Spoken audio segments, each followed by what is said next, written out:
Peço licença, cara, para começar esse pronunciamento com uma pequena fábula. Para alguns, ela se passou na China. Para outros, na Rússia. E há quem diga que começou pelo conselho de um sábio padre. Independentemente da origem, vale a pena relembrar o conto. Uma família grande, com vários filhos e vivendo em uma casa pequena, enfrentava muitos problemas, brigavam o tempo todo. Um sábio indica ao pai, desesperado, que coloque um bode na sala. Mesmo estranhando, assim procedeu. Uma semana depois, estão todos enlouquecidos com a situação, passaram a brigar ainda mais por causa do bode, que, além de todos os inconvenientes, ainda exalava um odor terrível. O sábio, então, recomendou que retirasse o bode da sala. O resultado foi imediato. A paz voltou a reinar e os problemas anteriores foram esquecidos. Pois, nos últimos dias, e convenhamos, isto vem ocorrendo, nos últimos dias do Brasil, incluindo esse Congresso, tem se debatido acerca desse enorme e mal cheiroso bode em que se transformou a possibilidade de reforma proposta, uma reforma política proposta pelo governo federal. Enquanto se discutia plebiscito ou referendo, outras demandas, tão ou mais importantes, ficam temporariamente em segundo plano. Vale destacar que os deputados federais, através de suas lideranças, já decidiram deixar de lado a questão, tendo em vista a inviabilidade fática das alterações, a fim de que tenham eficácia para o próximo pleito. Seguindo, repito, o inafastável trâmite legislativo está compondo uma missão para elaborar e sistematizar suas propostas, a exemplo do que fez recentemente o Senado Federal. Cabe, no entanto, uma melhor sinergia entre as duas casas no trâmite da matéria. Deixo claro, para que não parem dúvidas, que considero a reforma política de fundamental importância. Contudo, nas ruas ela sempre esteve inserida no conjunto das manifestações. Já a reforma tributária recebeu das manifestações o apoio incontestável. Ademais, é reconhecida pelo conjunto da sociedade como vital para a consolidação do crescimento do país. No mesmo sentido, não verificamos, por parte do governo federal, real interesse em alterar as iníquas normas que hoje norteiam a relação entre União, Estados e municípios, partindo para o novo Pacto Federativo, que descentralize o poder financeiro e administrativo, que faz da União um império e dos Estados seus vassalos. Não presenciamos, nobres colegas, um gesto ou uma sinalização clara da intenção de uma reforma administrativa que aposte na boa gestão e de redução dos seus custos. O governo federal é uma paquidérmica máquina administrativa que inclui quase 1 milhão de servidores, que custa aos cofres públicos mais de 192 bilhões de reais anuais, somado aos 39 ministérios. Apenas a fim de comparação, em 2012, a dotação para investimentos foi de 114 bilhões, dos quais apenas 40% foram executados, ou seja, pouco mais de 45 bilhões. E vejam bem, e para você tocar essa máquina, para administrar, gastou-se 192 bilhões. Para tocar a máquina do governo conjunto. e para gastar e aplicar os 114 bilhões, apenas 45 bilhões foram executados. Aí não vai, aí não tem jeito.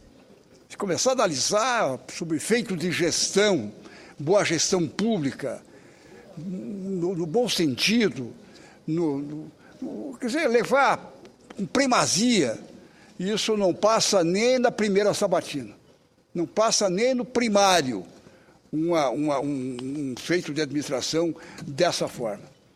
Por isso que alguma coisa tem que ser alterada, não pode continuar dessa forma. Os índices inflacionários seguem em níveis alarmantes, sem que a política econômica governamental indique uma saída clara e viável. A indústria brasileira segue acumulando retração em sua atividade, no lugar do tão desejado crescimento. O Senado Federal, nas últimas, deu provas inequívocas de que, quando há vontade política, avançamos a passos largos. Aprovamos a destinação de recursos para a educação, da questão do pré-sal, a inclusão da corrupção no rol de crimes hediondos, o fim do voto secreto e as alterações das regras para a suplência de senador, entre outras tantas matérias da maior importância, atendendo não apenas à pauta das manifestações, mas verdadeiramente às necessidades do próprio cidadão. Volto a dizer, as alterações que promovam uma modernização de nossa legislação eleitoral são de fundamental valor para o fortalecimento de nossa democracia, para a ampliação da transparência e redução dos malfeitos. Precisamos, sim, discutir formas de financiamento de campanha, rever o papel dos partidos políticos, pensar no melhor sistema eleitoral para as candidaturas ao parlamento, no fim de reeleições e uma série de outros pontos correlatos. Entretanto, o Congresso Nacional, com suas atribuições e competências constitucionalmente instituídas, é o responsável por tal tarefa. Os representantes de cada um de nossos estados, deputados e senadores, investidos de legitimidade pelo voto, têm plenas condições para analisar e votar as alterações necessárias nessa matéria, com o devido e salutar envolvimento da sociedade esclarecida e capaz. Apesar das dificuldades, nosso futuro, por que não, é promissor. Somos um solo fértil para o crescimento e a presença do povo nas ruas clamando por mudanças é garantia de que realizaremos seu destino. Para tanto, é crucial deixar de lado a pirotecnia, evitar as manobras que têm no horizonte o processo eleitoral. Evitar essas manobras que têm, repito, no horizonte a questão eleitoral. A revolução do desenvolvimento com saúde, educação, segurança, mobilidade e crescimento econômico exige uma dose de coragem e trabalho. Eu diria que isso é fundamental, nada mais. Então, resumindo, nobre presidente, Ana Amélia e caros colegas, nós precisamos, com os pés no chão, arregaçar as mangas e levar adiante. Sei que nós vamos agora tirar uns 10 dias de meditação. Foi a vontade das lideranças e nós vamos, nesses 10 dias, retomando no dia 1º, 10 ou 12 dias. Eu acho que vai ficar para ouvirmos, para sentirmos ou para buscarmos mais sustentação nas caminhadas que cada um vai fazer em seus respectivos estados, para voltarmos e aí sim, nessa meditação, nesse tentar avançar, possamos fazer com que, nesse início de agosto, as coisas avancem mesmo. Eu diria que até a própria presidente da República, o governo federal em si, deva tirar esses dias para meditar, para pensar. Olha, zerar o assunto de reeleição. Não se pode falar em eleições. E isto vale não só para o governo federal, vale também para os governos estaduais. Nos estados, vamos tirar de lado o negócio de eleição agora, porque isso só atrapalha as chances de a gente implementar algumas mudanças, procurando buscar aquilo que é o fundamental. procurando buscar aquilo que é o pessoal da saúde, quer dizer, da fila da saúde, que a saúde está na UTI, todo mundo sabe. E isso é no Brasil inteiro, não é só no meu estado, Santa Catarina, é no Brasil inteiro. Quer dizer, tentar buscar isso, retirar isso, encontrar caminhos, encontrar aquele palpitar, dar uma resposta a essas questões que estão aí, estão sendo bradadas, procurar corresponder ao seio das pessoas. Então, não falar, zerar eleições. Eu acho que a Presidente da República poderia, nesses dias agora, fazer alterações, mudar. E eu enxugaria alguns ministérios, dar um trato, dar um enxugamento nos custos, no gasto público, dar algumas mudanças que venha a dizer, poxa, a questão é para valer, pelo jeito é isso. E não pensar em agradar esse, agradar aquele grupo, pensando sempre, todo ato que se pratica, já se pensa ou leva a crer que se trata das eleições do ano que vem, para continuar no poder. E isso não faz bem. A sociedade não quer saber disso agora. Ela quer de soluções, e agora, é resultados. É isso que a sociedade deseja, ela reivindica, ela exige, de um certo modo. Então, eu acho que esse é o momento para isso. Vamos deixar as eleições, que isso é um fato ao natural que vão acontecer. Mudar as regras do jogo, se, por exemplo, cair a reeleição, e daí? Se caiu, caiu.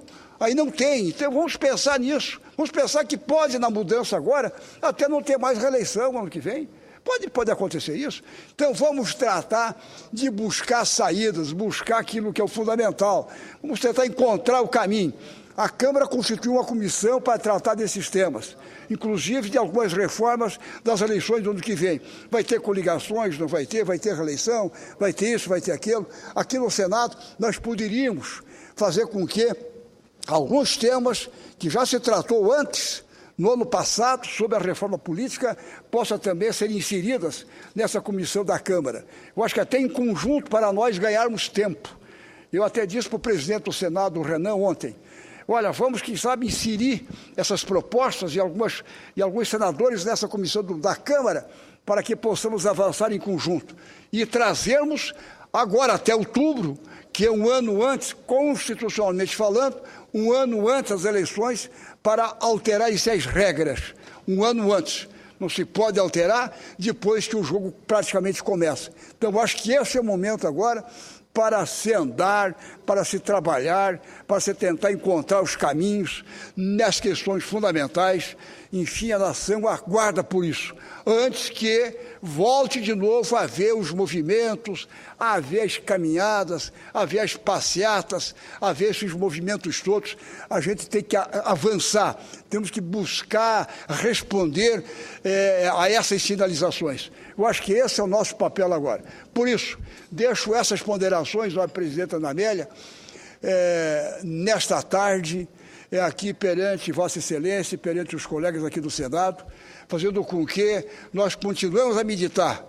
Meu caro senador, meus caros colegas Paim, meu caro senador do nosso Acre, lá do Mato Grosso, enfim, os colegas que estão aqui, lá da Rondônia, meu caro Pinheiro, da Bahia, enfim, olha, eu acho que todos nós temos essa responsabilidade. Vamos meditar nesses próximos 10 dias para voltarmos aqui e tentarmos responder com mais veemência aos clamores que estão surgindo nos 4 cantos do país. Muito obrigado. Cumprimentos.